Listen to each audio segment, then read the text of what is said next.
ክርስቲያን በየማይረጋችሁ አባቶቼ ካህናት፣ በአገልግሎት የምትመስሉኝ ወንድሞቼ መምህራን ወንጌል፣ ወንድሞች ዲያቆናት፣ የእግዚአብሔር ልጆች፣ የድንግል ማርያም ወዳጆች እንደምን አመሻችሁ።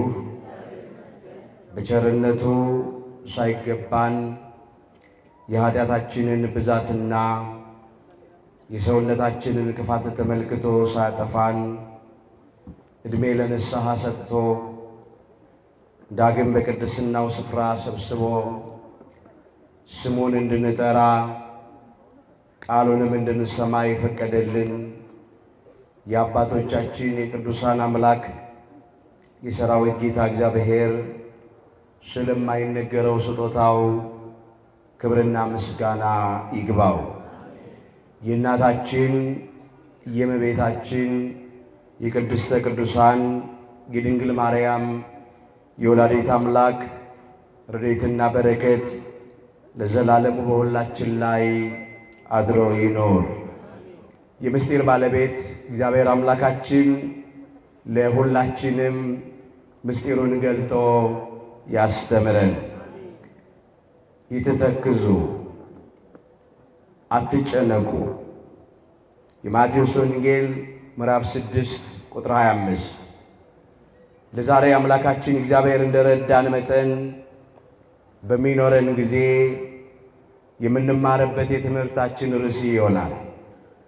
ዛሬ በዚህ ርዕስ ለመማር የመረጥንበት የመጀመሪያው ምክንያታችን እኛ የሰው ልጆች በምድር ላይ በምንኖርበት ጊዜ ሕይወት ብርቱ ሰልፍ ስለሆነ በአንድ ወይም በሌላ መንገድ በቀጥታ ወይም በተዘዋዋሪ መንገድ እንጨነቃለን። በዚህ በመጽሐፈ ኢዮብ ምዕራፍ 7 ቁጥር 1 ላይ በምድር ላይ የሰው ሕይወት ብርቱ ሰልፍ አይደለምን ይላል። በምድር ላይ በምንኖርበት ጊዜ ሕይወታችን ብርቱ ሰልፍ አለበት። ስለዚህ ጭንቀት ወደ ሕይወታችን ይመጣል። አንዱ ከጠላታችን ከዲያብሎስና ከሰራዊቱ የተነሳ ፈተና፣ ሰልፍ፣ ጭንቀት ወደ ሕይወታችን ይመጣል። ሁለተኛው ከዚህ ከለበስነው ደካማ ሥጋ የተነሳ እንጨነቃለን። ከዚህ የተነሳ ይህንን ርዕስ መርጠናል።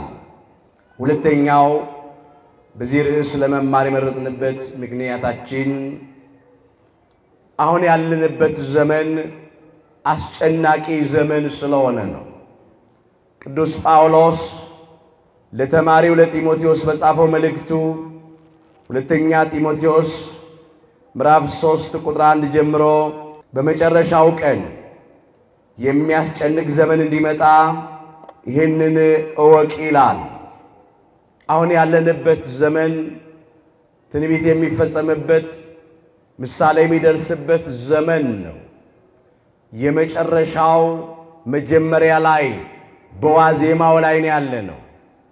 ዘመኑ አስጨናቂ ዘመን ስለሆነ ዓይኖቻችን ከሚያዩት ክፉ ነገሮች የተነሳ ጆሮቻችን ከሚሰሙት አስጨናቂ ነገሮች የተነሳ እንጨነቃለን።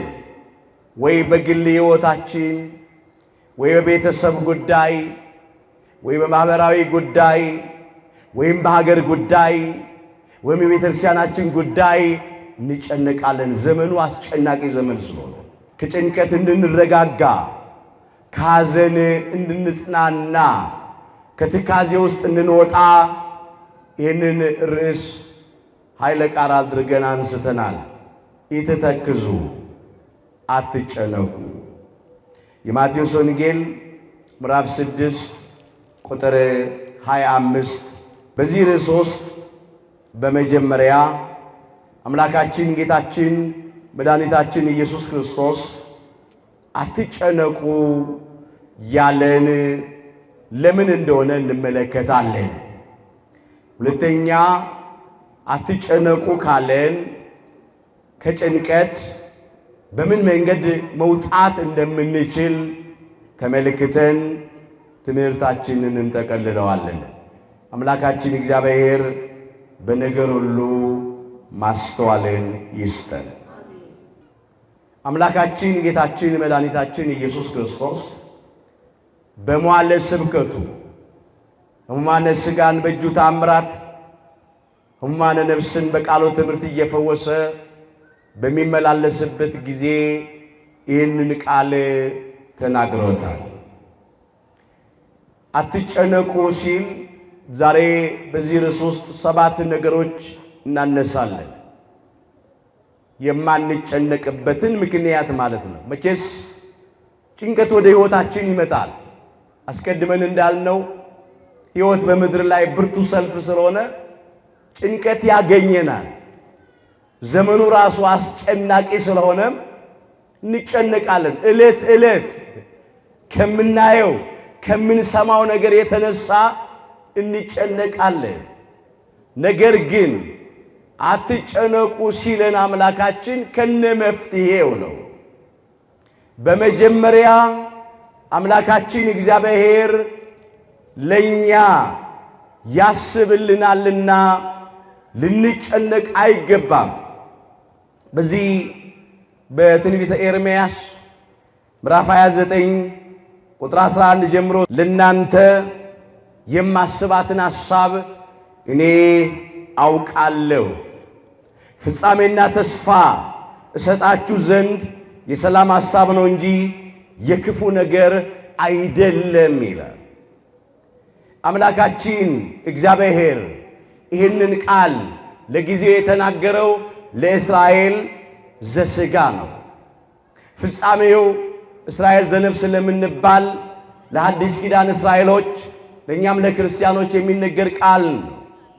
ለእናንተ የማስባትን ሐሳብ እኔ አውቃለሁ አለ።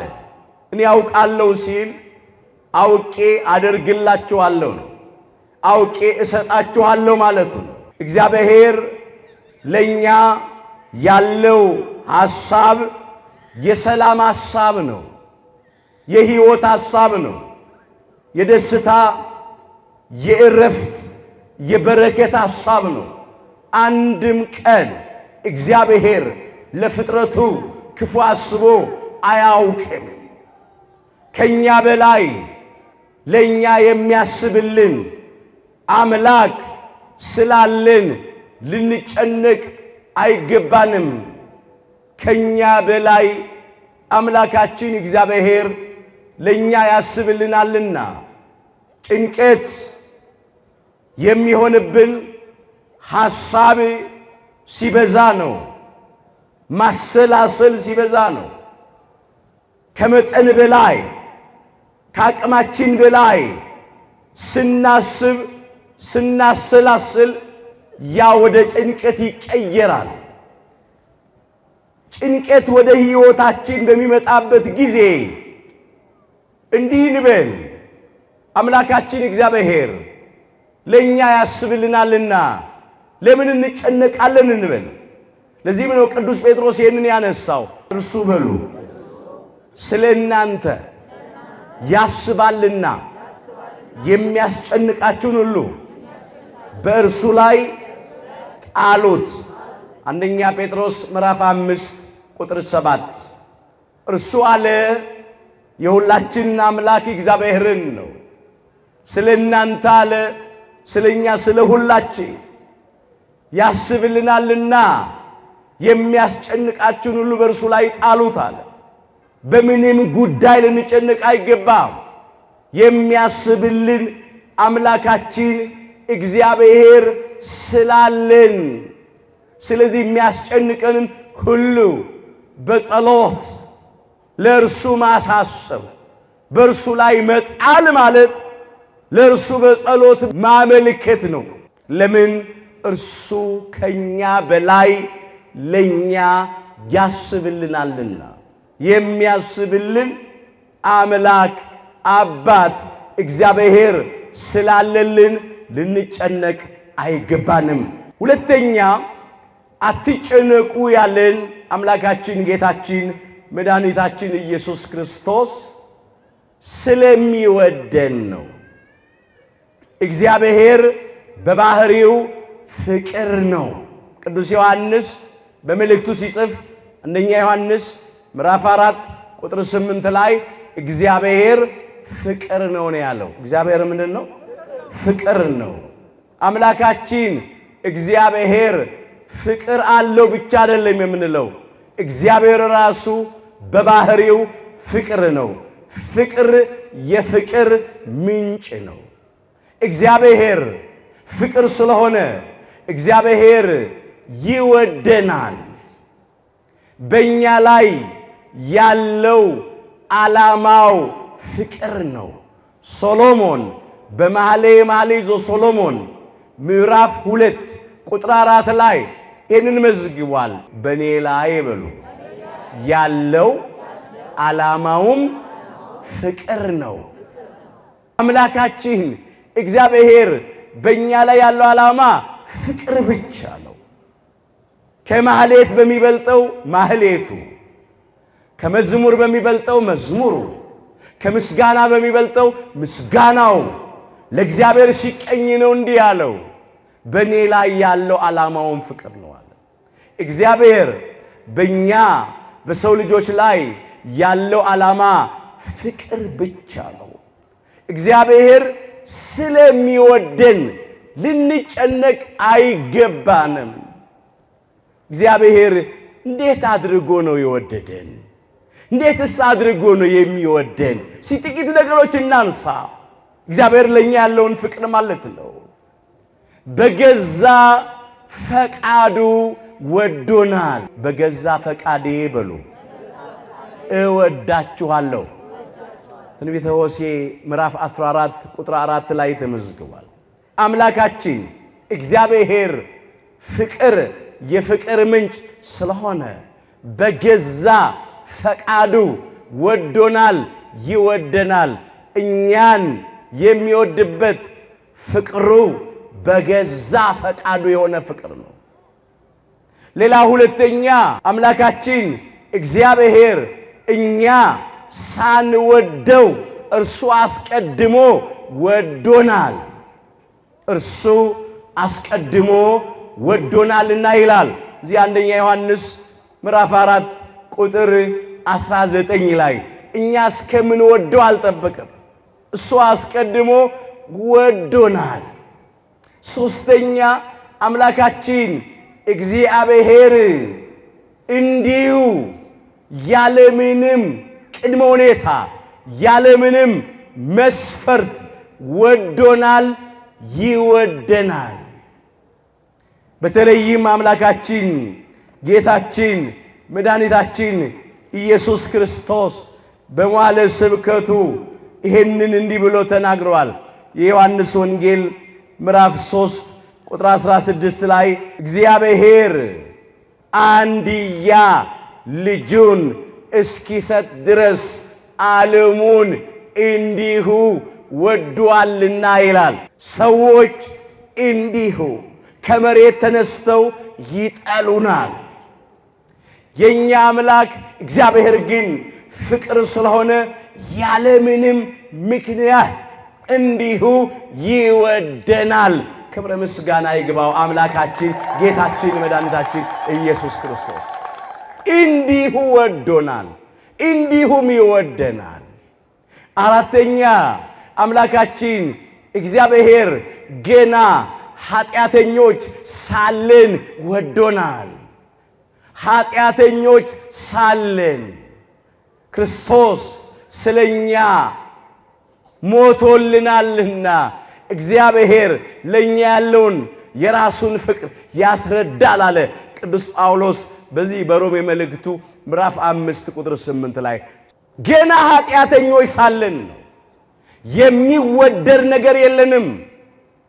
ጎስቋሎች በደለኞች ነበርን። ግን ኃጢአተኞች ሳለን አምላካችን ጌታችን መድኃኒታችን ኢየሱስ ክርስቶስ በዕለተ ዓርብ በቀራንዮ መስቀል ላይ ተሰቅሎ በሥጋ ሞቶልናልና እግዚአብሔር ለኛ ያለውን የራሱን ፍቅር ያስረዳል አለ። ጻድቃን ቅዱሳን ሳለን አይደለም ክርስቶስ በሥጋ ይሞተልን፣ ገና ኃጢአተኞች ሳለን ነው። ይህ እግዚአብሔር ለኛ ያለውን ጥልቅ ፍቅር ያስረዳል። እንዲህ አድርጎ የሚወደን አምላካችን ስለሆነ ልንጨነቅ አይገባንም።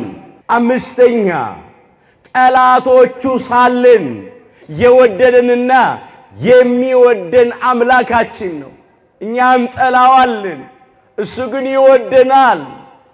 ጠላቶቹ ሳለን በልጁ ሞት ከእግዚአብሔር ጋር ታረቅናል። ቅዱስ ጳውሎስ እዚህ ሮሜ ምዕራፍ 5 ቁጥር 10 ላይ ምኖቹ ሳለን? ጠላቶቹ ሳለን፣ ወዳጆቹ ሳለን አይደለም። ከኛ ከሰው ልጆች ጥላቻ፣ ከሱ ዘንድ ግን ፍቅር፣ ከኛ ከሰው ልጆች ክፋት፣ ከሱ ዘንድ ግን ደግነት። ጠላቶቹ ሳለን በልጁ ሞት ከእግዚአብሔር ጋር ታረቅን። አምላካችን ጌታችን መድኃኒታችን ኢየሱስ ክርስቶስ ለኛ ለጠላቶቹ በዕለተ ዓርብ በቀራንዮ መስቀል ላይ ተሰቅሎ በሥጋ ሞቶ ከባሕርይ አባቱ ከእግዚአብሔር አብ ጋር ከባሕርይ ሕይወቱ ከእግዚአብሔር መንፈስ ቅዱስ ጋር ከራሱም ከእግዚአብሔር ወልድ ከኢየሱስ ክርስቶስ ጋር ታረቀን፣ አስታረቀን። እየጠላ ነው እንኳን የወደደን አምላካችን ስለሆነ ልንጨነቅ አይገባም። ስድስተኛ በዘላለም ፍቅሩ የወደደን አምላካችን ነው። በዘላለም ፍቅር በሉ ወድጄሻለሁ። ትንቢተ ኤርምያስ ምዕራፍ 31 ቁጥር 3። ለጊዜው ይሄንን ቃል አምላካችን እግዚአብሔር በነብዩ በቅዱስ ኤርምያስ ላይ አድሮ ለሕዝበ እግዚአብሔር ለእስራኤል ዘሥጋ ተናግሮታል። ፍጻሜው እስራኤል ዘነፍስ ለምንባል ለሐዲስ ኪዳን እስራኤሎች ለኛም ለክርስቲያኖች የሚነገር ቃል ነው። እንዲህ ይለናል እግዚአብሔር ዛሬም እኛን በዘላለም ፍቅር ወድጃችኋለሁ ይለናል። አምላካችን ወረት በሌለበት በማይቀዘቅዝ በጥላቻ በማይለወጥ በዘላለም ፍቅሩ ይወደናል። ፍቅሩ ዘላለማዊ ነው። ሰዎች ምናልባት ለተወሰነ ጊዜ ይወዱናል። የሰዎች ፍቅር ወረት ያለበት ነው። ከዚያ ፍቅሬ ቀዘቀዘ ይላሉ። ይሄም ብቻ አይደለም፣ አንዳንድ ጊዜ ፍቅራቸው በጸብ ይለወጣል። የኛ አምላክ ግን የሚወደን ወረት በሌለበት በማይቀዘቅዝና በጥላቻ በማይለወጥ በዘላለም ፍቅሩ ነው። ባካችሁ እግዚአብሔር እኔን ትቶኛል፣ እግዚአብሔር እኔን ረስቶኛል፣ እግዚአብሔር በእኔ ላይ ጨክኖብኛል፣ እግዚአብሔር እንደ ሰው ሆኖብኛል አንብል። የኛ አምላክ አይተወንም፣ የኛ አምላክ አይረሳንም፣ የኛ አምላክ አይጨክንብንም። በዘላለም ፍቅሩ ይወደናል፣ ወዶናል። ክብር ምስጋና ለአምላካችን ለጌታችን ለመድኃኒታችን ለኢየሱስ ክርስቶስ። ስለወደደን አድኖናል፣ ያድነናል። ወዶኛልና በሉ አዳነኝ። መዝሙር 17 ቁጥር 19። ለጊዜው አባታችን ክቡር ዳዊት ይሄንን ስለራሱ ዘምሯል። ወዶኛልና አዳነኝ ሲል ከሳኦልና ከሰራዊቱ እጅ አዳነኝ ማለቱ ነው። ፍጻሜው የአዳምና የኛ የልጆቹ ነገር አለበት። ወዶናልና አዳነን። ከመርገመ ሥጋ ከመርገመ ነፍስ አዳነን። ከሞተ ሥጋ ከሞተ ነፍስ አዳነን። ከርደተ መቃብር ከርደተ ሲኦል አዳነን። በሥጋ ሞት ወደ መቃብር ከመውረድ በነፍስ ሞት ወደ ሲኦል ከመውረድ አዳነን። ወደ ሰፊም ስፍራ አወጣኝ ይላል። ከሞት ወደ ሕይወት ከጨለማ ወደሚደነቅ ብርሃን ከሲኦል ወደ ገነት አሻገረን። ወዶናልና አዳነን። ዛሬም ቢሆን ከማንኛውም ነገር ያድነናል። ከመከራ ሥጋ ከመከራ ነፍስ ያድነናል። ከጠላቶቻችን ከዲያብሎስና ከሰራዊቱ እጅ ያድነናል። ክቡር ዳዊትን ከጎልያድ እጅ ያዳነ ከንጉሡ ከሳኦል እጅ ያዳነ እኛንም ያድነናል። ስለዚህ አንጨነቅ፣ አትጨነቁ ያለን አምላካችን እግዚአብሔር ስለሚወደን ነው። ሶስተኛ አትጨነቁ ያለን ምክንያት ምንድነው ስንል የሚያስፈልገንን ነገር ሁሉ አስቀድሞ ስላዘጋጀልንና ስለሚያዘጋጅልን ስለሰጠንና ስለሚሰጠን ልንጨነቅ አይገባንም። ሳትለምኑት በሉ አባታችሁ የሚያስፈልጋችሁን ያውቃልና። የማቴዎስ ወንጌል ምዕራፍ 6 ቁጥር 8 አምላካችን ጌታችን መድኃኒታችን ኢየሱስ ክርስቶስ አባታችን ሆይ የሚለውን ጸሎት ለቅዱሳን ሐዋርያቱ ባስተማራቸው ጊዜ የተናገረው ቃል ነው። ሳትለምኑት ሳንለምነው አባታችን አምላካችን እግዚአብሔር የሚያስፈልገንን ያውቃል። ያውቃል ማለት ያደርግልናል ነው።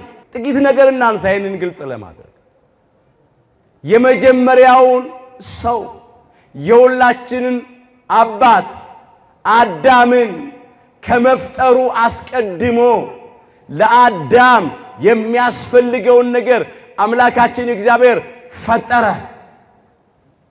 አዳምና ሔዋንን ከማዘጋጀቱ አስቀድሞ ለአዳምና ለሔዋን የሚያስፈልገንን ነገር አዘጋጀ። አምላካችን እግዚአብሔር እኛን የሰው ልጆች የፈጠረን ፈጥሮልን ነው። አምላካችን እግዚአብሔር እኛን ያዘጋጀን የሚያስፈልገንን ነገር አስቀድሞ አዘጋጅቶልን ነው። እንዲህ አይነት አምላክ ነው ያለ።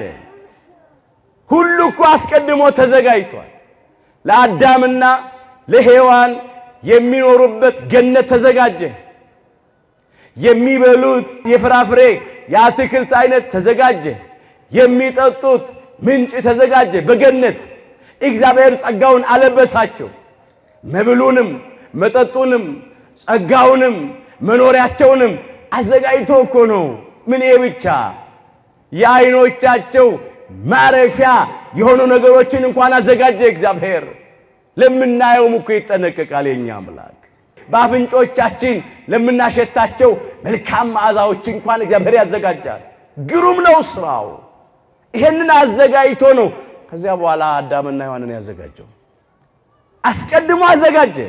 ምንም አዳምና ሔዋን እምነት በማጉደል ሕጉን በመተላለፍ የበለስን ፍሬ ቀጥፎ በመብላት በኃጢአት ቢወድቁም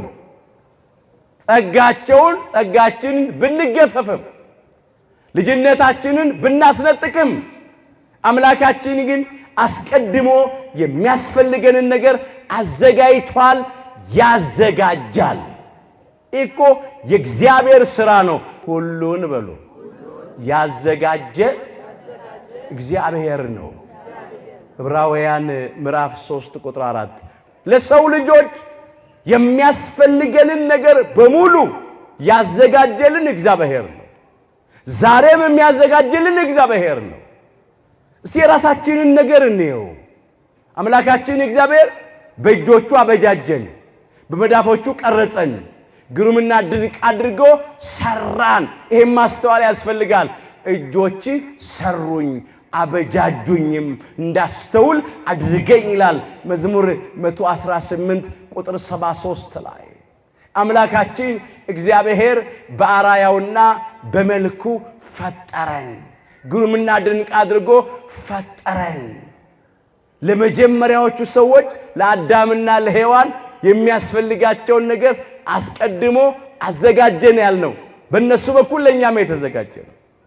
እኛም ደግሞ ከአባታችን አብራክ ተከፍለን በእናታችን ማህፀን ተጸንሰን ስንወለድ እንዲህ ያደረገ ገና በማህፀን ሳለን የምንበላውን የምንጠጣውን ነገር እግዚአብሔር አዘጋጀ። በእናቶቻችን እትብት አማካኝነት እግዚአብሔር እየመገበ እየተንከባከበ እኮ ነው የጽንስ ወራታችንን ጨርሰን የምንወለደው። የሱ ጥበቃ እኮ ነው።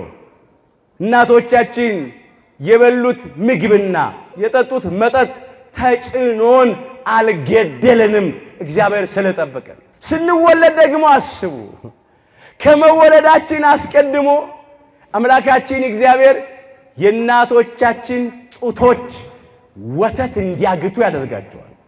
የሚበሉት የተለያየ ነገር ነው፣ የሚጠጡት የተለያየ ነገር ነው። ግን ጡቶቻቸው ነጭ ወተት ያዘጋጃሉ። ይሄ የእግዚአብሔር ድንቅ ስራ ነው። እንደተወለድን የእናቶቻችንን ጡቶች ነው ምንጠባው። ክብር ለአምላካችን ለእግዚአብሔር ይሁን። የእግዚአብሔር ስራ ነው። ለምንድን ነው የምንጨነቀው? ገና እኛ በማህፀን በነበርን ጊዜ አምላካችን እግዚአብሔር በእናቶቻችን እትብት በኩል እየተንከባከበን እያበላ እያጠጣ አሳድጎን የለን? ስንወለድ የምናድግበትን የእናቶቻችንን የጡት ወተት አዘጋጅቶ የለን? እኮ የሰው ልጆች የአይምሮ ጭማቂ ውጤት እኮ አይደለም። ይህ እኮ የእግዚአብሔር ድንቅ ስራ ነው።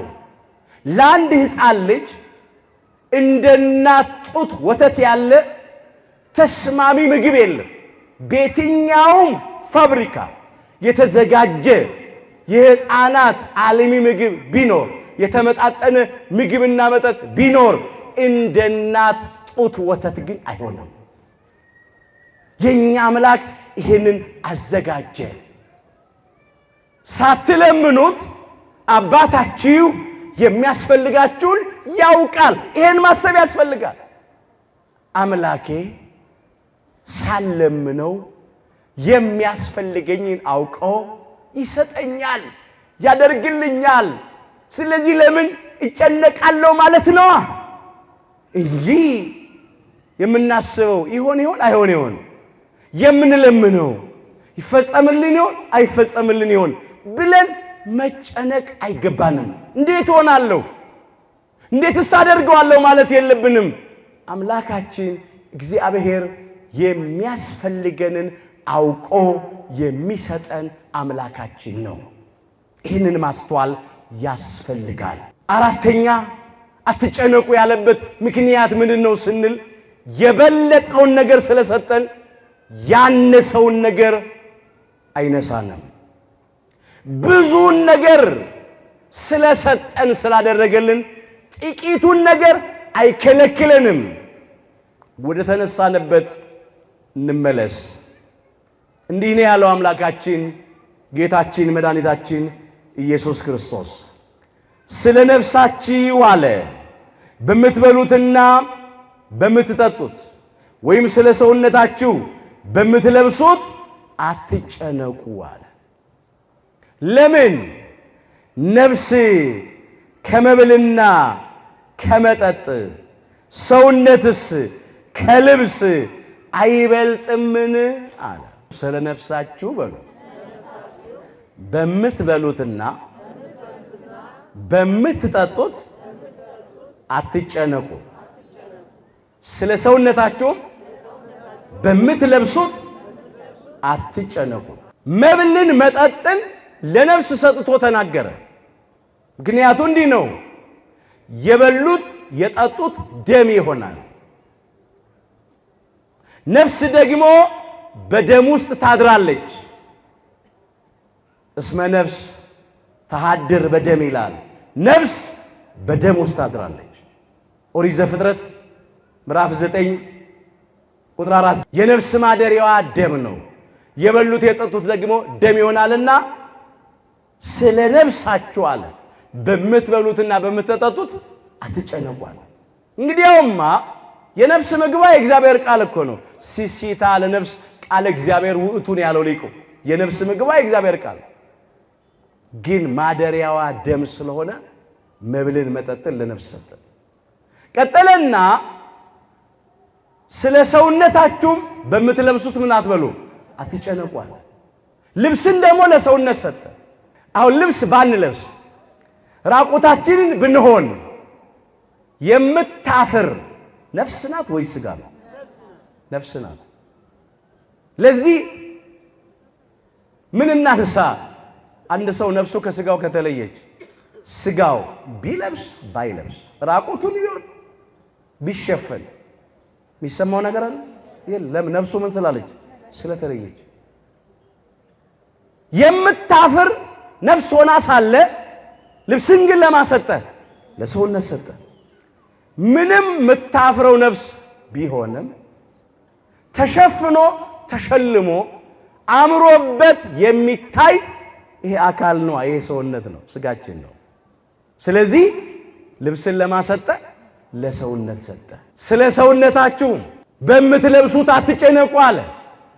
ምክንያቱ ምንድነው ሲል ነፍስ ከመብልና ከመጠጥ ስለምትበልጥ፣ ሰውነት ከልብስ ስለሚበልጥ።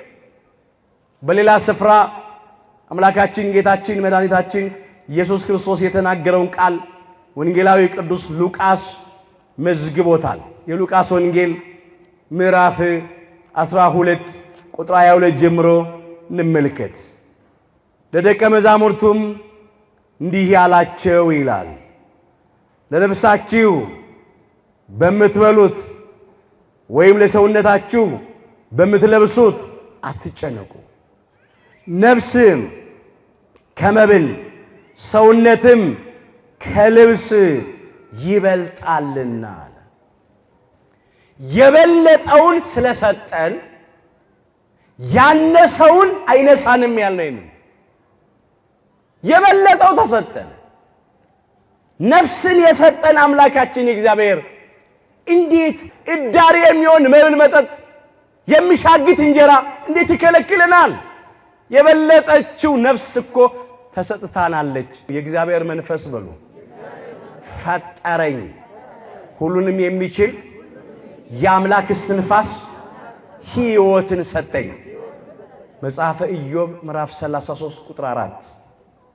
የመብል የመጠጥ ጉዳይ ሲያስጨንቀን እንዲህ እንበል፣ አምላኬ እግዚአብሔር እንኳን ሚሻግት እንጀራ እዳሪ የሚሆን መብልና መጠጥ ቀርቶ ሕያዊት የሆነች ነፍስን ፈጥሮልኛል ሰጥቶኛልና ይህንን አይነሳኝም ብሎ ጭንቀትን ከራስ ማራቅ ነው። የበለጠው ተሰጥቶናል፣ ያነሰው አይነሳንም። ሰውነት ከልብስ ይበልጣል አለ። የልብስ ጉዳይም ሲያስጨንቀን የኔ አምላክ ከሚቀደር ልብስ፣ ከሚያረጅ ልብስ፣ ብል ከሚበላው ጨርቅ በላይ ይሄንን አካሌን ይሄን ሰውነቴን ፈጥሮልኛል ሰጥቶኛል። ስለዚህ ለዚህ ለአካሌ ልብስ አይከለክለኝም ብሎ ጭንቀትን ማራቅ ነው። በመብል በመጠጥ በልብስ ጉዳይ ልንጨነቅ አይገባንም። ምን እንበላለን፣ ምን እንጠጣለን፣ ምንስ እንለብሳለን ብላችሁ አትጨነቁ ብሎ ጠቅልሎ ያመጣዋል። የማቴዎስ ወንጌል ምዕራፍ 6 ቁጥር 31 ላይ በዚህ ጉዳይ አንጨነቅ፣ የበለጠው ስለተሰጠን ማለት ነው። ይህም ማስተዋል ያስፈልጋል። አምስተኛ አትጨነቁ ለምን አለን ብንል ከብዙ አሕዛብ እኛ ስለምንበልጥ ነው። ከብዙ አሕዛብ እንበልጣለን።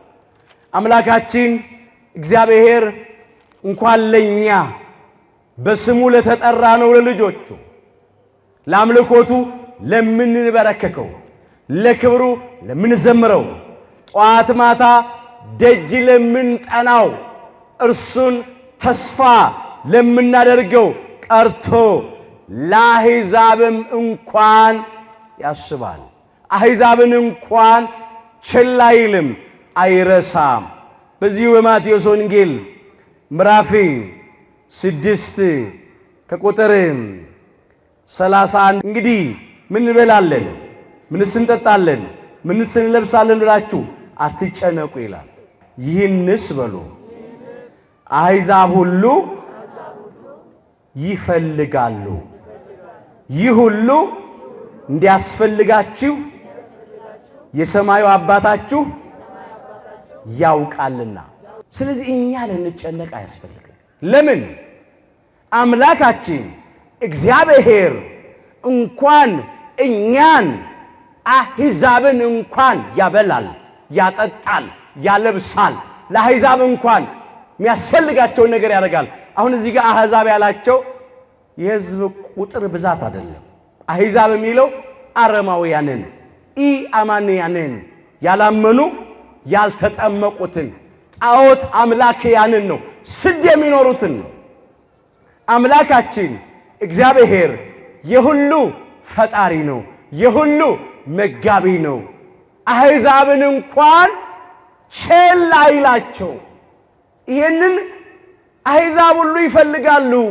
ይህ ሁሉ ደግሞ እንደሚያስፈልጋችሁ የሰማዩ አባታችሁ ያውቃል። አምላካችን እግዚአብሔር የፍጥረታት ሁሉ አምላክ ነው። የአሕዛብም አምላካቸው ነው፣ የእኛም አምላካችን ነው። ግን ለእኛ አምላካችን ብቻ ሳይሆን አባታችን ነው። እኛ ደግሞ ልጆቹ ነን። ወንዶቹ በ40 ቀን ሴቶቹ በ80 ቀን ከማኅፀነ ዮርዳኖስ ከጸጋ መንፈስ ቅዱስ ዳግም በጥምቀት ተወልደናል። በሜሮን ከብረናል። የአምላክን ቅዱስ ሥጋና ክቡር ደም ተቀብለናል። እግዚአብሔርን በልጅነት ክብር አይተናል። ለመንግሥተ ሰማያት ክብር ታጭተናል። እኛ ደግሞ ልጆቹ ነን። ይህ ሁሉ እንደሚያስፈልጋችሁ አባታችሁ ያውቃል። እንኳን ለእኛ ለልጆቹ አምላካችን እግዚአብሔር ለአሕዛቡ ላላመኑበት እንኳን ያስባል፣ ያዘጋጃል። እርሱ በሉ ለማያመሰግኑ ለክፎችም ቸር ነው። የሉቃስ ወንጌል ምዕራፍ 6 ቁጥር 35። እርሱ ለማያመልኩት፣ ለማያምኑት፣ ለማያመሰግኑት እግዚአብሔር የለም ለሚሉት፣ እንብላ እንጠጣ ነገ እንሞታለን ለሚሉት፣ ሆዳቸው አምላካቸው፣ ክብራቸው መኖራቸው፣ ሐሳባቸው ምድራዊ፣ መጨረሻቸው ጥፋት ለሆኑት ማን ነው ሄደ የመጣ? ማን ነው ሞት የተነሳ? የማያውቁት አገር አይናፍቅም ለሚሉት ለክፎቹ እንኳን ቸር ነው። እግዚአብሔር ለክፎቹ ቸር ከሆነ ለእኛማ ለምናመልከው ለልጆቹ ደጅ ለምንጠናው በእርሱ ለምንተማመነው የቱን ያህል ቸርነቱን ምሕረቱን ጸጋውን ያበዛልን ይሆን? ክብር ምስጋና ይግባው። ያበዛልናል። እኛ እኮ ከብዙ አሕዛብ እንበልጣለን። በምን በኩል? በሃይማኖት በኩል፣ በልጅነት በኩል የእግዚአብሔር ልጆች ስለሆንን።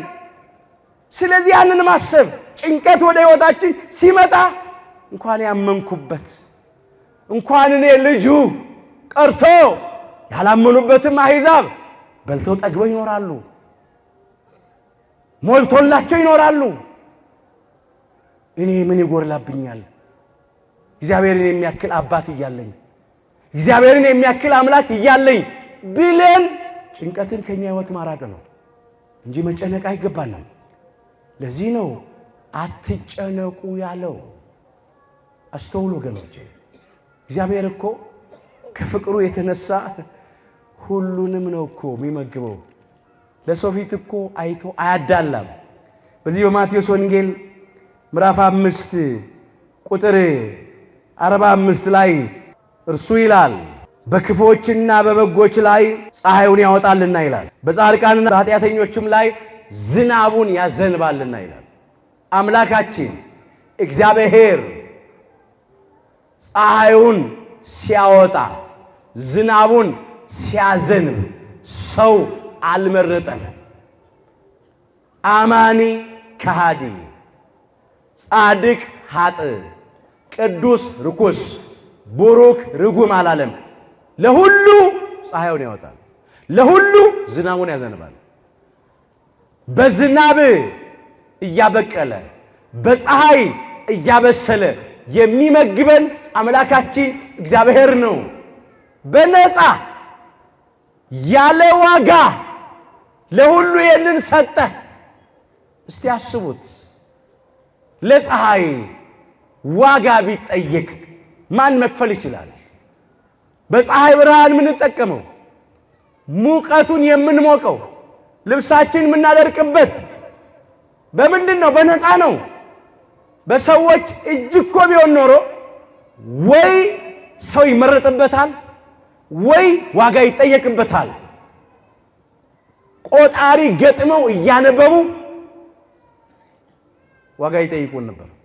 ልክ ቤታችን ውስጥ እንዳለው መብራት ማለት ነው። መክፈል ካቃትን ይቆረጣል። ዝናቡም እንደዚህ ነበር የሚሆነው። እግዚአብሔር ይኸው ለሚያዘንበው ዝናብ ምንም ነገር አልጠየቀንም፣ በነፃ ነው። ቤታችን የገባው የቧንቧ ውሃ ካልከፈልን ይቆረጣል። ሰዎች ቢሆኑ ዋጋ ይጠይቃሉ። የምንተነፍሰው የህይወት አየር ኦክሲጅኑ በሰዎች እጅ ቢሆን ኖሮ አፍንጫችን ላይ ቆጣሪ ይገጥሙ ነበር።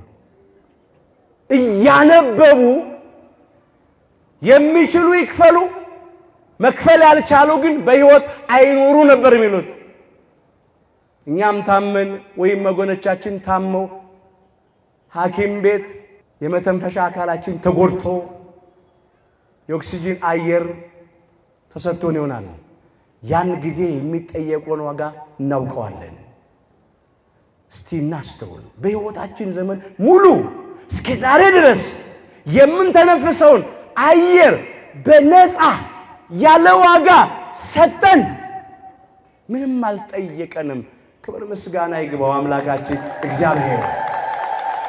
ስለዚህ አንጨነቅ።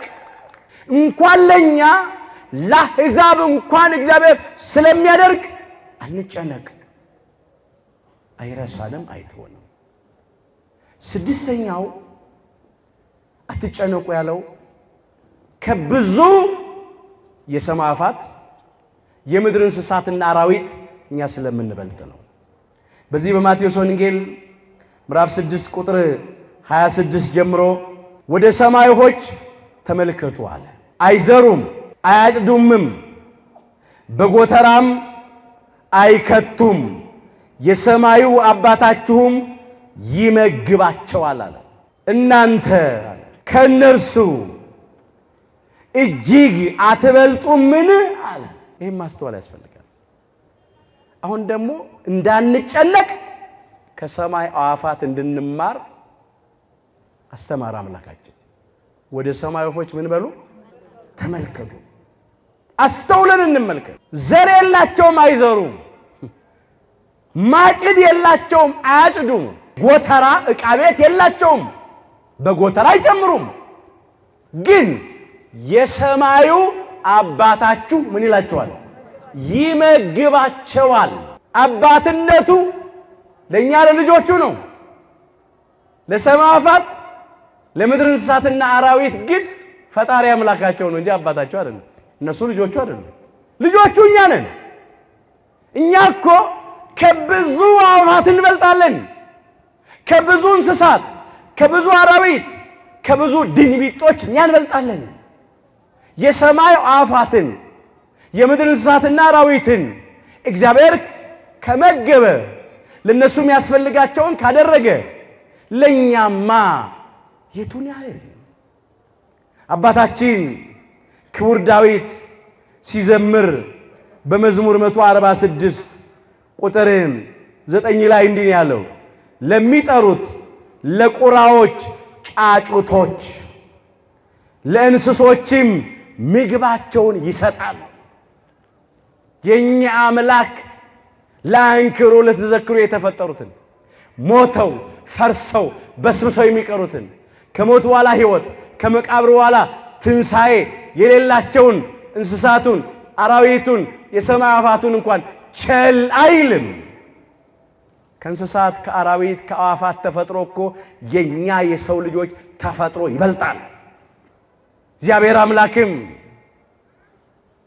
የምድር እንስሳትና አራዊትን የሰማይ አዕዋፋትን ከመሬት አደረገ ይላል ኦሪት ዘፍጥረት ምዕራፍ 2 ቁጥር 19 ላይ ከመሬት አደረገ። ከአፈር ነው የተገኙት፣ ወደ አፈር ነው የሚገቡት። ነፍሳቸው ደማዊት ናት፣ ሕያዊት አይደለችም። ይሞታሉ፣ ይፈርሳሉ፣ ይበሰብሳሉ፣ በዛው ይቀራሉ።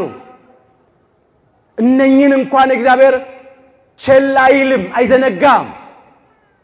እኛንም ማየቱን ያህል እኛን ከአራቱ ባህሪያተ ሥጋና ከሦስቱ ባህሪያተ ነፍስ ነው የፈጠረን።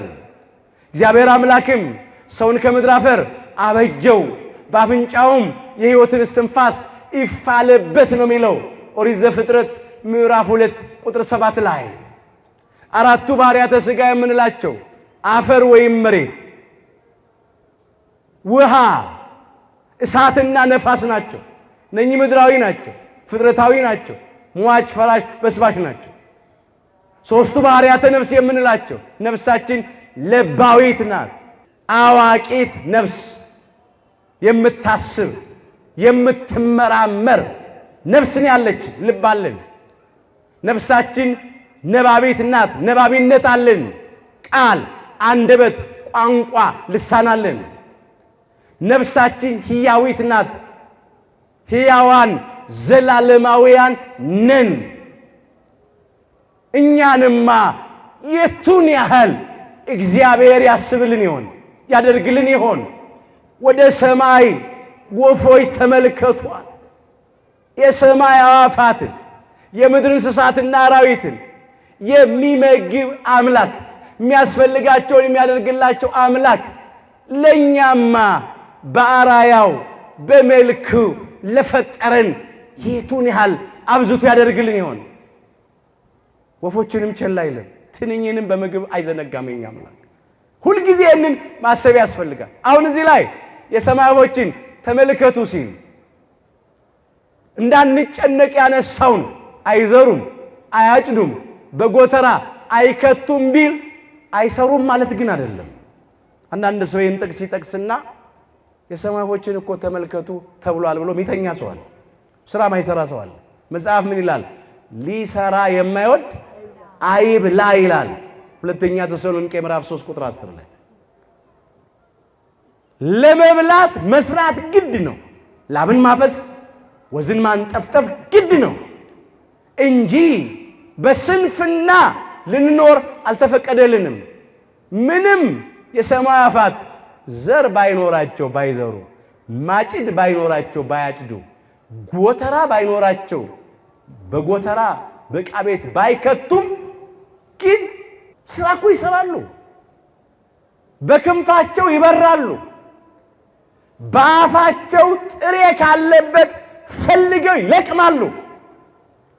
በእግሮቻቸውና በአፋቸው ሳር ቅጠል ሰብስበው ምን የመሰለች ጥቅጥቅ ያለች ያማረች ጎጆ ቤታቸውን ይሰራሉ። አፋት ስራ ሰርተዋል አልሰሩም? ሰርተዋል። ይሄንን ጥበብ ለአፋቱ አምላካችን እግዚአብሔር ሰጠ። ክብር ምስጋና ይግባው። የሚገርም እኮ ነው። ታዲያ እኛ ከአፋት እናንሳለን እንዴ? ስራ መስራት አለብን። ስንፍና በእኛ ዘንድ አይገባም፣ አይደረግ። እንደ አቅማችን መስራት፣ መሞከር፣ መውጣት መውረድ ይጠበቅብናል። ሌላውን እግዚአብሔር ያበዛዋል፣ ያትረፈርፈዋል፣ ይባርከዋል። አትጨነቁን የተባለው እንጂ አትስሩ አልተባለም። አትጨነቁን የተባለው እንጂ አታስቡ አታቅዱ አልተባለም። እግዚአብሔር ቢፈቅድ ብንኖር ይህን ወይም ያንን እናደርጋለን ማለት ይገባል። ማሰብ ይገባል፣ በጎ ሐሳብ ማቀድ ይገባል፣ በጎ እቅድ። ማንን ይዞ? እግዚአብሔርን ይዞ፣ እግዚአብሔርን አስቀድሞ ስራ መስራት ይገባል። ስንፍና ግን አይገባም። ስንሰራ ነው ለራሳችን ምን ሆኖ የሰው እጅ የማናየው ወደ ስርቆት የማንሄደው። ስንሰራ ነው ለተራበ የምናጎርሰው፣ ለታረዘ የምናለብሰው፣ ለተጠማ የምናጠጣው፣ ለድሃ ቸርነት የምናደርገው። ከኛ እኮ ሲኖረን ነው። ከሌለን ከየት እናመጣለን? የሰው እጅ ነው የምናየው። ስለዚህ መስራት ግድ ነው።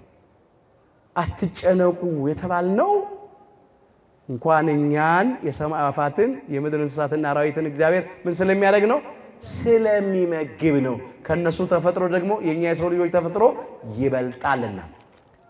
ሰባተኛ አትጨነቁ የተባልንበት ምክንያቱ ምንድነው ስንል አምላካችን ጌታችን መድኃኒታችን ኢየሱስ ክርስቶስ ራሱን አሳልፎ ስለሰጠን የሚከለክለን ምንም ነገር ስለሌለ ነው።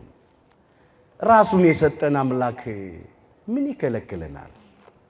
እንደዚህ ተብሎ ነው የተጻፈው። ቅዱስ ጳውሎስ ለሮሜ ምዕመናን በጻፈው መልእክቱ ሮሜ ምዕራፍ 8 ቁጥር 32 ጀምሮ እንዲህ አለ። ለገዛ ልጁ በሉ ያልራራለት ነገር ግን ስለ ሁላችን አሳልፎ የሰጠው ያው ከእርሱ ጋር ደግሞ ሁሉን ነገር እንዲያው በሉ እንዴት አይሰጠንም? ይሄ ነው ልንጨነቅ የማይገባው። አምላካችን ጌታችን መድኃኒታችን ኢየሱስ ክርስቶስ ራሱን አሳልፎ ስለሰጠን ለገዛ ልጁ ያልራራለታል። እግዚአብሔር አብ ተቀዳሚ ተከታይ ለሌለው ለአንድያ ልጁ ለእግዚአብሔር ወልድ አልራራለትም። ለገዛ ልጁ ያልራራለት በባህሪ አባቱ በእግዚአብሔር ፈቃድ፣ በባህሪ ሕይወቱ በእግዚአብሔር መንፈስ ቅዱስ ፈቃድ፣ በራሱም በእግዚአብሔር ወልድ ፈቃድ ለድነት ዓለም ለቤዛ ዓለም ለመስቀል ሞት ታልፎ ስለተሰጠልን ነው ለገዛ ልጁ ያልራራለት። ነገር ግን ስለ ሁላችን ስለ አዳምና ስለ ልጆቹ ሁሉ ታልፎ ስለተሰጠልን ያነሳው ቃል ነው። ስለዚህ ከእርሱ ጋር ሁሉን ነገር እንዲያው እንዴት አይሰጠንም አለ። ከስጦታ የበለጠ ስጦታ ራሱን ሰጠን አምላካችን። መተኪያና መለኪያ የሌለው ስጦታ ራሱን ሰጠን። ቅዱስ ሥጋውን ቆርሶ ነው የሰጠን። ክቡር ደሙን አፍስሶ እኮ ነው የሰጠን። ነፍሱን ለመስቀል ሞት አሳልፎ እኮ ነው የሰጠን። ይሄንን የሰጠን አምላካችን ምንድነው የሚከለክለን? ምንድነው የሚያሳጣን? ሁሉን ነገር እንዲያው እንዴት አይሰጠንም እኮ ነው ያለው። ሌላው ነገር እኮ ቀላል ነው። የሚሻግት እንጀራ ነው፣ ብል ቢበላው ጨርቅ ነው፣ ምድራዊ መጠለያ ነው፣ ጤንነት ነው፣ ትዳር ነው፣ ዘር ፍሬ ልጅ ነው። ያ እኮ በጣም የመጨረሻ ቀላል ነገር እኮ ነው። የኛ አምላክ እኮ ራሱን ነው የሰጠን። እሱ በሉ እስቲ ስለኛ ነፍሱን አሳልፎ ሰጥቷልና በዚህ ፍቅርን አውቀናል። አንደኛ ዮሐንስ ምዕራፍ 3 ቁጥር 16 አምላካችን ጌታችን መድኃኒታችን ኢየሱስ ክርስቶስ ስለኛ ነፍሱን ለመስቀል ሞት አሳልፎ ሰጥቷልና በዚህ ፍቅርን አውቀናል። ፍቅር ከሚገለጥበት መገለጫዎች መካከል አንዱ ስጦታ ነው። የኛ አምላክ ፍቅሩን የገለጠው ራሱን ለመስቀል ሞት አሳልፎ በመስጠት እኮ ነው። ሰው ሰውን ሲወድ ፍቅሩን ለመግለጥ አበባ ይሰጣል፣ ካርድ ይሰጣል፣ ብር ይሰጣል፣ ወርቅ ይሰጣል፣ ልብስ ይሰጣል፣ የተለያየ ስጦታ ይሰጣል እንዳቅሙ። የኛ አምላክ ደግሞ የሰጠን ራሱን ነው። ቅዱስ ሥጋውን ቆርሶ የሕይወት ምግብ ሆነን፣ ክቡር ደሙን አብስሶ የሕይወት መጠጥ ሆነን፣ ነፍሱን ለመስቀል ሞት አሳልፎ ሰጥቶ የኛን ሞት ወስዶ የሱን ሕይወት ለኛ ሰጠን። እየቆሰለ ፈወሰን፣ እየተዋረደ አከበረን፣ እየተቸነከረ ከችንካር አላቀቀን፣ እርቃኑን ውሎ ጸጋውን አለበሰን። ሐሞትና ከርቤ መራራውን ቀምሶ ጣፋጩን አጠጣን። የሸዋ አክሊል ተደፍቶበት የሕይወት አክሊል አቀዳጀን። መከራ እየተቀበለ አዳነን። ራሱን የሰጠን አምላካችን ክብር ምስጋና ይግባው። ስለዚህ አንጨነቅ። ሁሉን የሚጠቅመን የሚበጀን ከሆነ ይሰጠናል። ጭንቀት አይገባም፣ ትካዜ አይገባም። ለዚህ ነው አትጨነቁ ያለን። እንኳን መብል መጠጥ ልብስ ቀርቶ የኛ አምላክ ሥጋውን ቆርሶ ሰጥቷላ፣ ደሙን አፍሶ ሰጥቷላ። ስለኛ ተራቁቶ እርቃኑን ውሎ ጸጋውን አልብሶናል። ስለዚህ መጨነቅ አይገባም። አትጨነቁ የተባልነው ለዚህ ነው። ስለ ምድራዊ መጠለያ ነው፣ አንጨነቅ። ሰማያዊ ስፍራ እኮ አዘጋጅቶልናል። ስፍራ አዘጋጅላችሁ ዘንድ እሄዳለሁ። እኔ ስፍራ ባዘጋጅላችሁ እኔ ባለውበት እናንተም እንድትሆኑ ሁለተኛ እመጣለሁ፣ ወደ እኔ ወስዳቸዋል ብሏል እኮ የዮሐንስ ወንጌል ምዕራፍ 14 ቁጥር 2 ጀምሮ። ከገቡ መውጣት ካገኙ ማጣት የሌለባት በሰው ዓይን ያልታየች በሰው ጆሮ ያልተሰማች በሰው ልብ ያልታሰበች እግዚአብሔር ወዳጆቹ ያዘጋጃት ርስተ መንግሥተ ሰማያት አለች። ስፍራ ተዘጋጅቷል። ስለዚህ አንጨነቅ። ሰማያዊውን የሰጠን አምላካችን ምድራዊውን አይከለክልንም። ዘላለማዊውን ያዘጋጀልን አምላክ ጊዜያዊውን አይከለክልንም። ሁልጊዜ በጎ ነገር የሱ ስጦታ ስለሆነ በጎ ስጦታ በሉ ፍጹም በረከት ሁሉ ከላይ ነው። የያዕቆብ መልእክት ምዕራፍ 1 ቁጥር 17። ከሰዎች አናገኝም፣ ከጭንቀት ውስጥ አናገኝም። የምናገኘው ከእግዚአብሔር ነው። በጎ ስጦታውን እንዲሰጠን ፍጹም በረከት ዋጋ ያልከፈልንበት ማለት ነው። በነፃ ማለት ነው። በልግስና አምላካችን እግዚአብሔር ለጋስ አምላክ ነው። ቸር አምላክ፣ በነፃ የሚሰጥ ለፍጥረቱ መልካም ስጦታ የሚሰጥ አምላክ ነው። ለፍጥረቱ ከምናስበው ከምንለምነው ሁሉ ይልቅ እጅግ አብልጦ የሚሰጥ አምላክ ነው። እግዚአብሔር በጸጋ ስጦታውና በመጥራቱም የማይጸጸት አምላክ ነው። ቢሰጥም የማያልቅበት አምላክ ነው። ስለዚህ አንጨነቅ። ቅዱስ ጳውሎስ በኤፌሶን መልእክቱ ምዕራፍ 3 ቁጥር 20 ጀምሮ እንግዲህ አለ በእኛ እንደሚሰራው ኃይል መጠን ከምንለምነው በሉ ወይም ከምናስበው ሁሉ ይልቅ እጅግ አብልጦ ሊያደርግ ለሚቻለው ለእርሱ ከዘላለም እስከ ዘላለም ክብር ይሁን። እናመስግነው። ከምንለምነው ወይም ከምናስበው ሁሉ ይልቅ እጅግ አብልጦ ሊያደርግልን የሚቻለው አምላክ ነው። ሐሳብ ሲበዛ ማሰላሰል ሲበዛ አይደለ ወደ ጭንቀት የሚቀየረው። ስለዚህ የኔ አምላክ የለመንኩትን ብቻ ሳይሆን ከለመንኩት በላይ ይሰጠኛል። የኔ አምላክ የማስበው ብቻ አይደለም ከማስበው በላይ ይሰጠኛል። እስከ ጠቀመን ድረስ አይከለክለንም፣ አይነሳንም። ስለዚህ መጨነቅ አይገባም። አንጨነቅ፣ በምንም ጉዳይ አንጨነቅ። በጤንነትም ጉዳይ አንጨነቅ፣ እግዚአብሔር ጤና ይሰጣል። በሰላም ጉዳይ አንጨነቅ፣ እግዚአብሔር ሰላም ይሰጣል። በጎደለብን ነገር ሁሉ አንጨነቅ፣ ይልቅስ የሚያስጨንቀን ሁሉ በእግዚአብሔር ላይ እንጣለው። ቅዱስ ጳውሎስ በፊልጵስዩስ መልእክቱ ምዕራፍ 4 ቁጥር 6 ጀምሮ በአንዳች አትጨነቁ። ልናደርግ የሚገባውን እንደዚህ ብሎ ያነሳዋል። በነገር ሁሉ በጸሎትና በምልጃ ከምስጋና ጋራ በእግዚአብሔር ዘንድ ልመናችሁን አስታውቁ እንጂ በአንዳች ምን አትበሉ፣ አትጨነቁ። ጥያቄ ይኖራል፣ ያልተመለሰ ጥያቄ፣ ያልተፈታ እንቆቅልሽ ይኖረን ይሆናል። የጎደለብን ነገር ይኖራል። ያን ጊዜ በመጀመሪያ እግዚአብሔር ስላደረገልን ነገር ማመስገን፣ ምስጋና ይቀድማል። በምስጋና ነው መጀመሪያ ያለብን። አድርገህልኛልና ለዘላለም አመሰግናለሁ ማለት እንደ አባታችን እንደ ክቡር ዳዊት በመዝሙር 51 ቁጥር 9 ተመዝግቧል።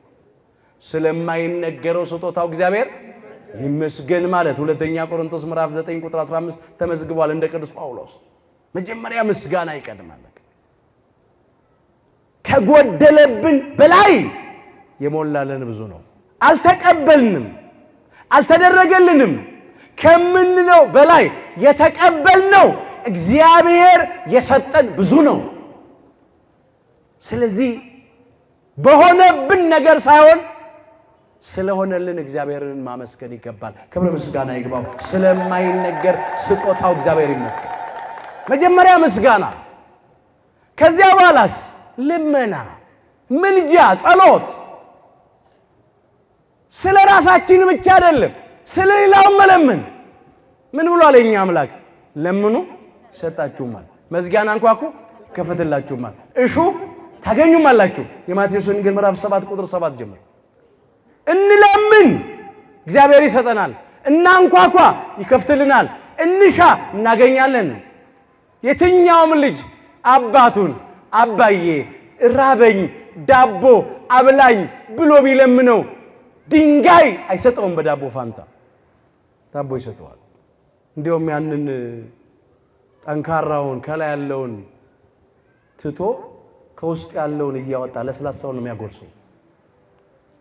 ልጅ አባቱን አባዬ ራበኝ አሳ አብላኝ ቢለው በአሳ ፋንታ እባብ ወይም ጊንጥ አይበላውም፣ አሳውን ይሰጠዋል። አጥንቱን እያወጣ ስጋውን ብቻ ያበላዋል።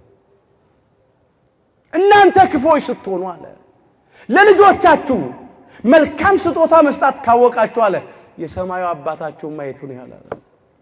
ስለዚህ መጨነቅ አይገባም። የኛ አምላክ ስንለምነው ይሰጠናል። በቃ እንጸልይ፣ ምልጃ እናቅርብ፣ ስለምንም ጉዳይ ይሁን እንለምነው፣ ይሰጠናል። ቃል ገብቷል። ለምኑ ይሰጣችሁማል ያለው። በቃ ይሰጣል። እግዚአብሔር አይከለክለንም በፍጹም። በቃሉ የታመነ አምላክ ነው። ይህንን ማድረግ መጨነቅ አይገባም። አሁን በሀገር ጉዳይ እየተጨነቅን ነው። ግራ ገብቶናል። የእርስ በርስ ጦርነት አለ። ሰላም የለም። ምን ሰማው የሞት ዜና ነው። ምን ቆጥረው አስከሬን ነው። ወገኖቻችን እያለቁ ነው። ቀባሪ አጥተው ስጋቸውን የምድር አራዊት የሰማይ አሞሮች እየበሉት ነው። አረጋውያት ያለ ጧሪ ያለ ቀባሪ ቀርተዋል። እናቶች የወላድ መካን ሆነዋል። ልጆቻቸው በግፍ እየተገደሉ አንዳንድ ቤት ውስጥ ሕፃናት ያላሳዳጊ ቀርተዋል፣ ያለ ተንከባካቢ። ይህ ሰው ያወቀው ፀሐይ የሞቀ አደባባይ ምስጢር ነው። እልቂት ነው፣ ጦርነት ነው፣ መከራ ነው በሀገራችን በኢትዮጵያ። ይህም ብቻ አይደለም፣ ቤተ ክርስቲያናችንም ፈተና ላይ ነው ያለችው። ዛሬ አብያተ ክርስቲያናት የሚያቃጥሉ ተነስተዋል። መነኮሳትን ገዳም ገብተው የሚያርዱ ድምፀ አራዊቱን ግርማ ሌሊቱን ጸባጋንንቱን ታግሰው በጾም በጸሎት በስግደት ተጠምደው ለሀገር ለዓለም ሁሉ የሚጸልዩትን መነኮሳት የሚገርሉ ገብተው እግዚአብሔርን በመቅደሱ በቅዳሴ አሐዱ አብ ቅዱስ አሐዱ ወልድ ቅዱስ አሐዱ ውእቱ መንፈስ ቅዱስ ብለው የሚያገለግሉትን ካህናት ቀድሰው ሲወጡ የሚያርዱ ዲያቆናቱን የሚገርሉ የቤተ ክርስቲያን አገልጋዮችን የሚያሳድዱ ምእመናትን በክርስትናቸው ምክንያት አንገታቸው ላይ ማተብ ስላለ የክርስትና ምልክት መስቀል ስላለ የሚገርሉ በተኙበት እንኳን የሚያርዱ በአሰቃቂ ሁኔታ ሕፃን ብለው ሳይምሩ ሳይራሩ ሽማግሌ ብለው ሳያፍሩ ሳያከብሩ በየጊዜው እኮ እንሰማለን ይሄንን። አሁን የሰሞኑ እንኳን በዚህ በጥቅምት ውስጥ ከጥቅምት 13 እስከ ጥቅምት 19 በ3 ቀን ውስጥ 25 ወገኖቻችን ክርስቲያን ወገኖቻችን በምስራቅ አርሲ ዞን አላለቁም እንዴ? ክርስቲያኖች ስለሆኑ ብቻ ክርስቲያኖችንና ክርስትናን ከምድር ላይ እናጠፋለን የሚሉ ጨካኞች አረመኔዎች ሰው ሆነው ተፈጥረው ከአራዊት ከፍተው የሚኖሩ በዚህ በ21ኛው ክፍለ ዘመን ሰዎች አራዊት አስለምደው ከአራዊት ጋር እየተጫወቱ ነው። ከአናብርቱ ጋር ይጫወታሉ። በምስራቁ ኢትዮጵያ እኮ አንድ ሰው አለ ጅብ ያስለመደ። ጅብ አስለምዶ ከጅብ ጋር ይጫወታል። ጅብ ያበላል፣ ያጠጣል። በእጁ ብቻ እንዳይመስላችሁ ስጋውን በጥርሱ ጭምር ለጅብ ስጋ ያበላል። የሚያሳዝነው ነገር ግን ሰው ጅብ አስለምዶ ከጅብ ጋር በሚጫወትበት ዘመን አንዳንድ ኢትዮጵያውያን ወገኖቻችን ግን የገዛ ወገኖቻቸው ኢትዮጵያውያንን በግፍ ይገድላሉ፣ ይጨፈጭፋሉ። እነኚህ ነፍሰ ገዳዮች ናቸው። ከአራዊት የከፉ ሰው ሆነው ተፈጥረዋል፣ ግን ከአራዊት ከፍተው ይኖራሉ። እግዚአብሔር ሰው ሆነው ተፈጥረው ከአራዊት ከፍተው ከሚኖሩ ያድነን። እንጸልይ ምን እያልን የምትገዛልን ነፍስ በሉ ለአራዊት አትስጣት የችግረኞችንም ነፍስ ለዘወትር አትርሳ። መዝሙር 73 ቁጥር 19 አባታችን ክቡር ዳዊት ስለ ወገኖቹ ስለ እስራኤል ዘሥጋ ተገብቶ የዘመረው መዝሙር ነው። የምትገዛልን ነፍስ ወይም ሰውነት በሃይማኖት የምትገዛልህን በምግባር የምትታዘዝልህን ሰውነት ለአራዊት ለዲያብሎስና ለሰራዊቱ አትስጣት ነው። ለአራዊት ለዲያብሎስና ለሰራዊቱ ማደሪያዎች ለኢአማንያን ለአሕዛብ ለአረማውያን ለጨካኞች ለነፍሰ ገዳዮች አትስጣት አለ። የችግረኞችን ነፍስ ለዘወትር አትርሳ አለ። እኛም እንዲህ እንበለው እግዚአብሔርን ዛሬ በአራዊት መካከል ነው እኮ የምኖረው። ዛሬ እኮ ሰውን የሚፈራበት ጊዜ እኮ ነው። እንደ ኢትዮጵያ ተጨንቀናል። በዚህ ጉዳይ ጭንቀት ውስጥ ያለ ነው። ወጥቶ ለመግባት እርግጠኞች አይደለንም። ዋስትና የለንም። ስጋት ነው፣ ፍርሃት ነው፣ ድንጋጤ ነው፣ ጭንቀት ነው፣ መታገት አለ። አሁን ከከተማ ወጥቶ በሰላም ተመልሶ መግባት አለ እንዴ? ያግታሉ ሰዎች፣ ብዙ ገንዘብ ይጠይቃሉ። የቻለ ይከፍላል፣ ያልቻለ ይገደላል። አንዳንድ ጊዜ ከፍለውም የማይተርፉ አሉ። ይህን ያህል ሚሊዮን አምጡ ይባላሉ፣ ይከፍላሉ፣ ግን ይገደላሉ። እኮ ግልጽ እኮ ነው። ምድራችን ላይ ያለ ነገር እኮ በጨለማ እኮ አይደለም፣ በጠራራ ፀሐይ እኮ ነው። በጣም በሚያሳዝን ሁኔታ ከዚህ በላይ ምን ጭንቀት ይምጣ? አሁን የምትገዛልህን ሰውነት ለአራዊት አትስጣት እያሉ መጮህ ያስፈልጋል።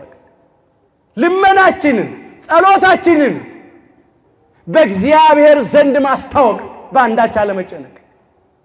ሌላው ነገር ሁሉ አይጠቅምም።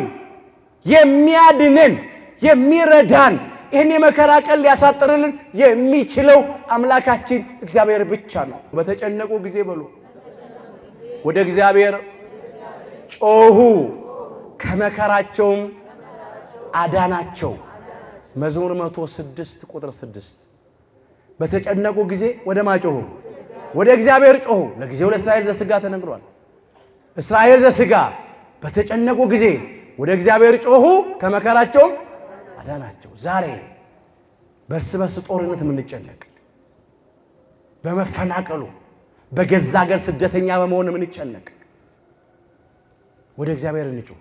በረሃብ በኑሮ ውድነት የምንጨነቅ ወደ እግዚአብሔር እንጮህ። በበሽታ የምንጨነቅ ወደ እግዚአብሔር እንጮህ። እግዚአብሔር ከማንኛውም አይነት መከራ ሊያድነን ይችላል። ከመከራ ሥጋ ከመከራ ነፍስ የሚያድነን አምላካችን እግዚአብሔር ስለሆነ አሁንም አምላካችን እግዚአብሔር ሁላችንን ከመከራ ሥጋ ከመከራ ነፍስ ያድነን። አትጨነቁ። ለምን አትጨነቁ አለን ስንል ተጨንቀን የምናመጣው ለውጥ የለም።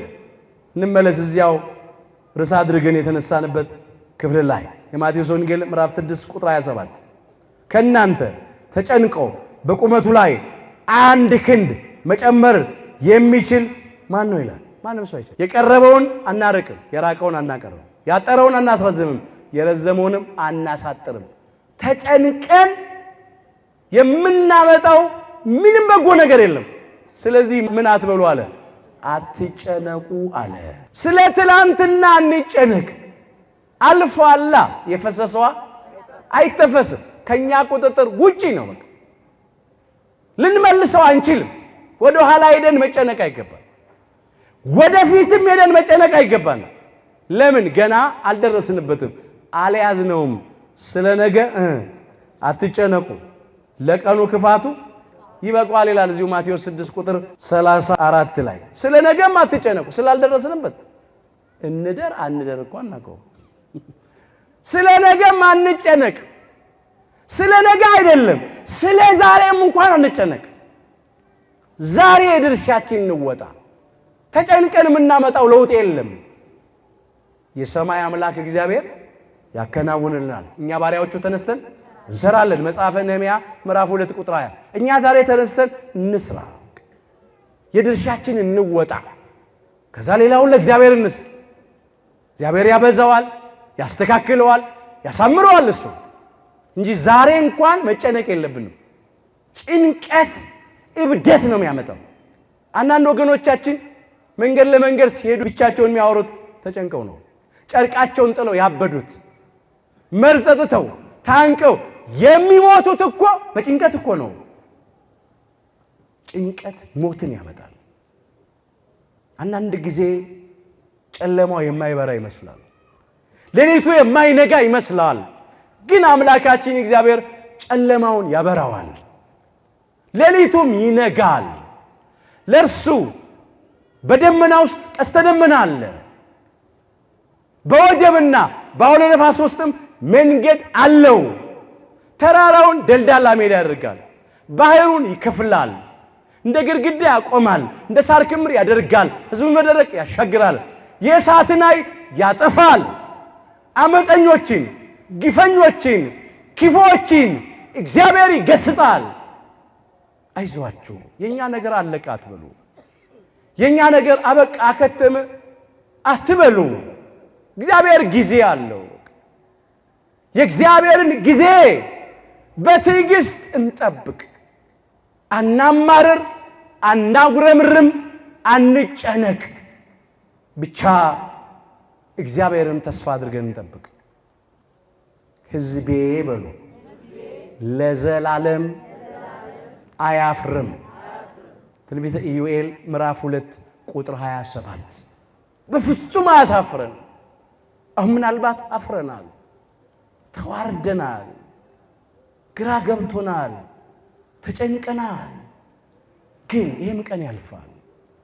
እንዳዘንን አንቀርም፣ እንደተጨነቅን አንቀርም፣ ግራ እንደገባን አጣብቂኝ ውስጥ እንደገባን አንቀርም፣ እንደፈራን እንደደነገጥን እንደሰጋን አንቀርም። አምላካችን እግዚአብሔር ጭንቀቱን ከኛ ያርቃል። እንደገና በሉ አፍህን ሳቅ ይሞላዋል፣ ከንፈሮችንም እልልታ ይሞላዋል። መጽሐፈ ኢዮብ ምዕራፍ 8 ቁጥር 21 እንባችን በጉንጫችን ላይ እንደወረደ እንደተከዝን እንዳዘንን እንደተጨነቅን እንደታወክን አንቀርም። እንደገና አፋችንን በሳቅ በደስታ ይሞላል፣ ከንፈሮቻችንንም አምላካችን እግዚአብሔር በእልልታ ይሞላዋል። ይሄም ቀን ያልፋል፣ ነገም ሌላ ቀን ነው። እግዚአብሔርን አምኖ ያፈረ ሰው የለም። ከእግዚአብሔር ለምኖ ያልተቀበለ ሰው የለም። እግዚአብሔርን በትዕግስት ጠብቆ እግዚአብሔር ያልደረሰለት ሰው የለም። ዓይናችንን ከሰዎች ላይ እናንሳ፣ በእግዚአብሔር ተስፋ እናድርግ፣ በእግዚአብሔር እንተማመን። እግዚአብሔር ያደርግልናል።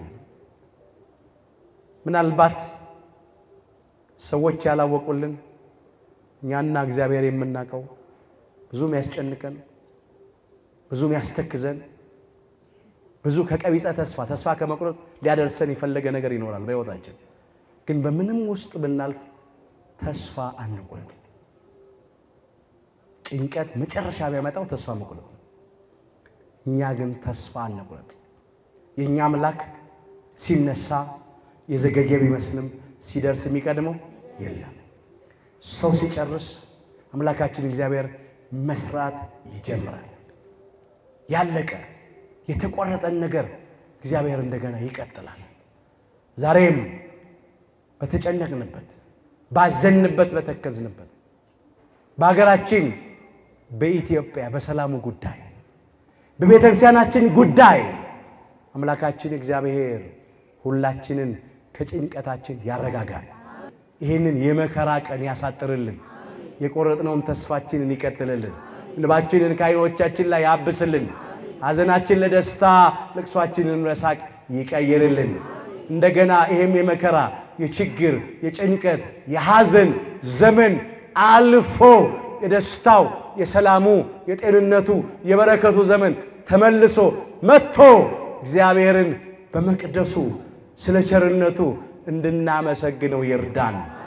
ይትተክዙ አትጨነቁ። የማቴዎስ ወንጌል ምዕራፍ 6 ቁጥር 25 ሁላችን ከውድቀታችን ተነስተን ከርኩሰታችን ተቀድሰን ወደ አባቶቻችን ወደ ካህናት ቀርበን ኃጢአታችን ሁሉ ተናዘን ቅዱስ ሥጋውን በልተን ክቡር ደሙን ጠጥተን መንግሥቱን እንድንወርስ ስሙን እንድንቀድስ ኃያሉ እግዚአብሔር አምላካችን ይርዳን። እግዚአብሔር አምላካችን በቸርነቱ የሁላችንንም መጨረሻችንን ያሳምርልን። ይቆየን።